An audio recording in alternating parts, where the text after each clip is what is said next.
एक छोटी सी गलती 15 साल बाद आपके बच्चे के सपनों को छोटा कर सकती है। आज हम इसे अवॉइड करने वाला तरीका बताएंगे।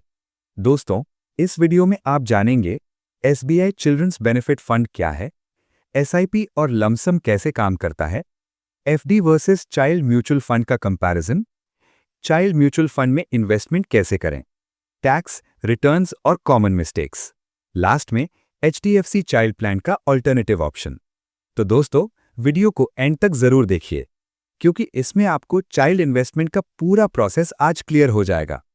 दोस्तों, अगर आप भी आज सिर्फ एफडी पर भरोसा करके अपने बच्चे का फ्यूचर प्लान कर रहे हैं, तो ये वीडियो आपके लिए आंखें खोल देने वाली हो सकती है। दोस्तों, चाइल्ड म्यूचुअल फंड मार्केट के साथ ग्रो करता है, लॉन्ग टर्म में 18 to 20% एवरेज रिटर्न की पॉसिबिलिटी देता है और इन्फ्लेशन को बीट कर सकता है। इसीलिए लॉन्ग टर्म गोल्स के लिए ये फंड्स एफडी से काफी बेहतर हो सकते हैं। दोस्तों, ये वीडियो केवल एजुकेशन पर्पस के लिए है, ये कोई इन्वेस्टमेंट एडवाइस नहीं है। आज लिया गया एक छोटा सा डिसीजन कल आपके बच्चे का पूरा फ्यूचर बदल सकता है। SBI children's benefit fund SBI mutual fund की एक स्पेशल स्कीम है जो पेरेंट्स को बच्चों के फ्यूचर गोल्स जैसे उनकी शादी, एजुकेशन और उनकी फ्यूचर प्लानिंग के लिए मदद करती है। एसबीआई चिल्ड्रन बेनिफिट फंड एक हाइब्रिड म्यूचुअल फंड है, मतलब ये इक्विटी प्लस डेट दोनों का मिक्स होता है, जिससे रिस्क मॉडरेट होता है और ये लॉन्ग टर्म गोल्स के लिए अच्छा विकल्प हो सकता है। एसबीआई चिल्ड्रन फंड में दो तरह से इन्वेस्टमेंट कर सकते हैं, पहला एसआईपी और दूसरा लमसम इन्वेस्टमेंट। अब जो कैलकुलेशन मैं दिखाने वाला हूं वो हर पेरेंट को सोचने पर मजबूर कर देगी। सबसे पहले बात करते हैं एसआईपी की, तो मंथली इनकम वाले पेरेंट्स के लिए एसआईपी बेस्ट ऑप्शन होता है। इसमें आपका हर महीने एक फिक्स अमाउंट जैसे 1,000 रुपए, 3,000 रुपए या 5,000 रुपए जैसी आपकी सेविंग हो, हर महीने इन्वेस्टमेंट कर सकते हैं। इससे सबसे बड़ा फायदा ये होता है कि आपको एक साथ कोई बड़ी अमाउंट इन्वेस्टमेंट नहीं करना पड़ता है और छोटी छोटी बचत से एक बहुत अच्छा फंड बन जाता है। एसआईपी का दूसरा सबसे बड़ा बेनिफिट ये होता है कि मार्केट गिरे या ऊपर जाए, दोनों कंडीशन में आपकी एनएवी एवरेज हो जाती है। दोस्तों, सबसे पहले इस फंड के रिटर्न देख लेते हैं, जिससे कैलकुलेशन समझने में आसानी होगी। इस फंड का पिछले 5 साल का रिटर्न 29.58% और लॉन्च से अब तक इस फंड ने 33.30% का रिटर्न दिया है। लेकिन इतना रिटर्न हर साल मिले ऐसा जरूरी नहीं है। पास्ट रिटर्न फ्यूचर की गारंटी नहीं होते हैं। आगे की कैलकुलेशन हम एवरेज 20% को लेकर चलेंगे। एग्जाम्पल के लिए, आप 5,000 रुपीज पर मंथ की एसआईपी 15 ईयर्स तक करते हैं तो कुल इन्वेस्टमेंट 9 लाख रुपए और आपका फंड बन सकता है 38 लाख प्लस के लगभग। और यही पैसा एफडी में होता तो अमाउंट काफी कम होती। अब बात करते हैं लमसम इन्वेस्टमेंट की, जिसमें आप एफडी मैच्योरिटी, बोनस या सेविंग्स से मिलने वाले फंड को आप लमसम इन्वेस्टमेंट में लगा सकते हैं। उदाहरण के लिए, आप 2 लाख रुपीज 15 ईयर्स के लिए लमसम इन्वेस्टमेंट करते हैं तो आपका रिटर्न 30 लाख रुपीज के आसपास बन सकता है। अब ध्यान से सुनिए, क्योंकि यही कंपाउंडिंग अपना कमाल दिखाती है। अगर आप इस इन्वेस्टमेंट को 20 ईयर्स तक करें तो 5,000 रुपीज की एसआईपी में आपका कुल इन्वेस्टमेंट होगा 12 लाख रुपीज और आपका फंड बनेगा करीबन 1 करोड़ 23 लाख रुपीज के लगभग। दोस्तों, अब इसमें लॉन्ग टर्म टैक्स जो कि 12.5% लगता है, तो आपका लॉन्ग टर्म कैपिटल टैक्स कटेगा 15.22 लाख रुपीस के लगभग और आपका फंड बचेगा लगभग 1 करोड़ 8 लाख रुपीस के लगभग। दोस्तों, आपका कुल इन्वेस्टमेंट 12 लाख रुपीस, लेकिन आपका फंड टैक्स काटकर भी 1 करोड़ के प्लस पहुंच सकता है। वही दोस्तों, लमसम इन्वेस्टमेंट को 20 ईयर्स तक जारी रखा जाए तो आपका रिटर्न बनेगा 76 लाख रुपीस के लगभग। दोस्तों, अगर आप हर महीने एसआईपी नहीं कर सकते हैं तो लमसम इन्वेस्टमेंट आपके लिए अच्छा विकल्प हो सकता है। अगर आप इस लमसम इन्वेस्टमेंट को आगे 2 साल के लिए और बढ़ा दें तो आपका फंड बनेगा 1 करोड़ 10 लाख रुपीस के लगभग बन सकता है। मतलब लॉन्ग टर्म टैक्स देने के बाद भी आपके पास करीबन 97 लाख रुपीस के आसपास का फंड बन सकता है। देखा दोस्तों, 2 लाख रुपीस के अमाउंट से भी लॉन्ग टर्म में 1 करोड़ के आसपास का फंड बनाया जा सकता है। यदि आप इसमें बचत के 5,000 रुपीस या जो भी बचत हो उसे ऐड करते हैं, ये टारगेट और भी जल्दी पूरा हो जाता। दोस्तों, फंड कोई सा भी हो, रिटर्न लॉन्ग टर्म में ही दिखते हैं।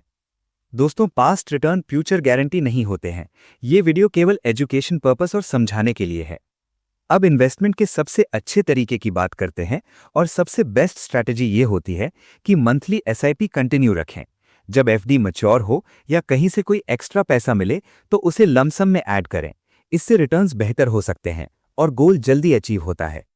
दोस्तों, इस फंड में मिनिमम 5 साल का लॉक इन होता है। ये लॉक इन डिसिप्लिन बनाता है और बीच में इन्वेस्टमेंट तोड़ने से रोकता है। इससे क्या फायदा होता है कि इन्वेस्टर मार्केट के थोड़े से उतार चढ़ाव में इन्वेस्टमेंट बाकी फंड की तुलना में कम रोकता है। अब सबसे ज्यादा पूछा जाने वाला सवाल, एसबीआई म्यूचुअल फंड में माइनर के नाम पर ऑनलाइन इन्वेस्टमेंट कैसे करें? चलिए पूरा प्रोसेस समझते हैं। सबसे पहले एसबीआई म्यूचुअल फंड की ऑफिशियल वेबसाइट ओपन करें। न्यू इन्वेस्टर हैं तो रजिस्टर, पुराने हैं तो लॉग इन करें। सबसे पहले गार्डियन का केवाईसी कंप्लीट होता है।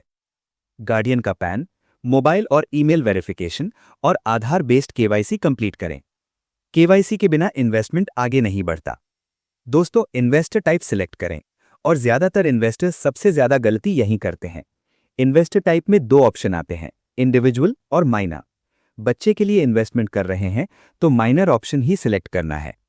उसके बाद गार्डियन डिटेल्स फिल करें, पेरेंट का नाम, पेरेंट का पैन और आधार और बैंक अकाउंट। एसआईपी और पेमेंट गार्डियन के बैंक अकाउंट से ही होती है। उसके बाद चाइल्ड डिटेल्स, बच्चे का फुल नेम, बच्चे की डेट ऑफ बर्थ, बच्चे से रिलेशन और बर्थ सर्टिफिकेट अपलोड करें। उसके बाद अब स्कीम सिलेक्ट करें, एसबीआई चिल्ड्रंस बेनिफिट फंड। यहां एसआईपी, लमसम या दोनों चूज कर सकते हैं। एसआईपी में अमाउंट सिलेक्ट करें जितने की आप एसआईपी करना चाहते हैं और डेट सिलेक्ट करें। जो डेट आप सिलेक्ट करेंगे उस डेट पर अपने आप आपकी एसआईपी अमाउंट आपके खाते से कट जाएगी। फिर ड्यूरेशन सिलेक्ट करें, जितने साल के लिए आप एसआईपी करना चाहते हैं। उसके बाद नेट बैंकिंग या यूपीआई से पेमेंट करें। पेमेंट सक्सेसफुल होते ही कंफर्मेशन मेल आ जाता है और आपको एक फोलियो नंबर मिल जाता है। इसे सेफ्टी के लिए कहीं अलग से भी लिख कर रख लें। बाय द वे, जब बच्चा 18 ईयर्स का हो जाता है उसके बाद बच्चे का पैन और केवाईसी सबमिट करें, जिससे अकाउंट मेजर अकाउंट में कन्वर्ट हो जाता है। इन्वेस्टमेंट से पहले बैंक ब्रांच या ऑफिशियल वेबसाइट से पूरी जानकारी लें और समझकर ही इन्वेस्ट करें। ये वीडियो सिर्फ एजुकेशन पर्पस के लिए है। अब एक बात ध्यान से समझने की है कि एफडी का इंटरेस्ट हर साल टैक्सेबल होता है। म्यूचुअल फंड में टैक्स लॉन्ग टर्म में ज्यादा एफिशिएंट हो सकता है। किसे चाइल्ड फंड में इन्वेस्ट नहीं करना चाहिए? शॉर्ट टर्म गोल वाले लोगों को, गारंटीड रिटर्न चाहने वालों को, क्योंकि म्यूचुअल फंड में रिटर्न्स फिक्स नहीं होते हैं। मार्केट से डर लगने वालों के लिए। अब बात करते हैं कॉमन मिस्टेक्स जो ज्यादातर लोग करते हैं। सिर्फ एफडी पर डिपेंड रहना, इन्फ्लेशन को इग्नोर करना और बीच में इन्वेस्टमेंट तोड़ देना। दोस्तों, चाइल्ड प्लान से पहले इमरजेंसी फंड अलग जरूर रखें क्योंकि आवश्यकता कभी भी पड़ सकती है। एसबीआई के अलावा एचडीएफसी चाइल्ड गिफ्ट फंड भी एक अच्छा विकल्प है बच्चों की फ्यूचर के लिए। ये मार्केट लिंक्ड फंड है, यानी इसका रिटर्न सीधे मार्केट के परफॉर्मेंस पर डिपेंड करता है। इसमें 5 इयर्स का लॉक इन पीरियड होता है जो लॉन्ग टर्म डिसिप्लिन बनाने में मदद करता है।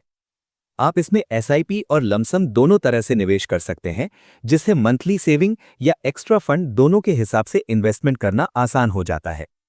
पिछले डेटा के अनुसार ये फंड लॉन्च से अब तक लगभग 15% का एवरेज रिटर्न दे चुका है। इस फंड का 66.61% इक्विटी में ग्रोथ पोटेंशियल के लिए बड़े और स्टेबल कंपनीज में इन्वेस्ट करता है और 28.89% डेट सिक्योरिटीज में इन्वेस्ट करके रिस्क को मॉडरेट करता है और 5.50% कैश। फंड की लिक्विडिटी और शॉर्ट टर्म नीड्स के लिए कैश रिजर्व रहता है। इस स्ट्रक्चर्ड एलोकेशन के कारण HDFC child gift fund moderate risk के साथ लॉन्ग टर्म ग्रोथ प्रोवाइड करता है। लॉन्ग टर्म होराइजन के लिए यह फंड एफडी की तुलना में बेहतर रिटर्न देने की संभावना रखता है। दोस्तों, जहां एफडी सेफ्टी देती है, लेकिन फ्यूचर के बड़े गोल्स के लिए ग्रोथ जरूरी है। एसबीआई हो या एचडीएफसी, अगर आप समझकर लॉन्ग टर्म के लिए इन्वेस्ट करते हैं तो ये प्लान्स एफडी से काफी बेहतर रिजल्ट दे सकते हैं। दोस्तों, अगर आप शॉर्ट टर्म के लिए इन्वेस्टमेंट कर रहे हैं तो एफडी सबसे सुरक्षित विकल्प होता है, क्योंकि म्यूचुअल फंड शॉर्ट टर्म के लिए परफेक्ट नहीं होते हैं। आज का डिसीजन कल बच्चे का फ्यूचर बना सकता है। ये वीडियो केवल एजुकेशन पर्पस यानी शिक्षा के उद्देश्य के लिए है। ये किसी भी तरह की इन्वेस्टमेंट एडवाइस नहीं है। म्यूचुअल फंड या किसी भी मार्केट आधारित निवेश में रिस्क होता है। पास्ट रिटर्न्स भविष्य की गारंटी नहीं होते हैं। हमारा उद्देश्य आपको सिर्फ जानकारी देना है। इन्वेस्टमेंट करने से पहले अपने फाइनेंशियल एडवाइजर से सलाह जरूर लें। वीडियो यूजफुल लगी हो तो लाइक करें और ऐसी ही प्रैक्टिकल फाइनेंस वीडियोस के लिए सरल इन्वेस्ट चैनल सब्सक्राइब करें।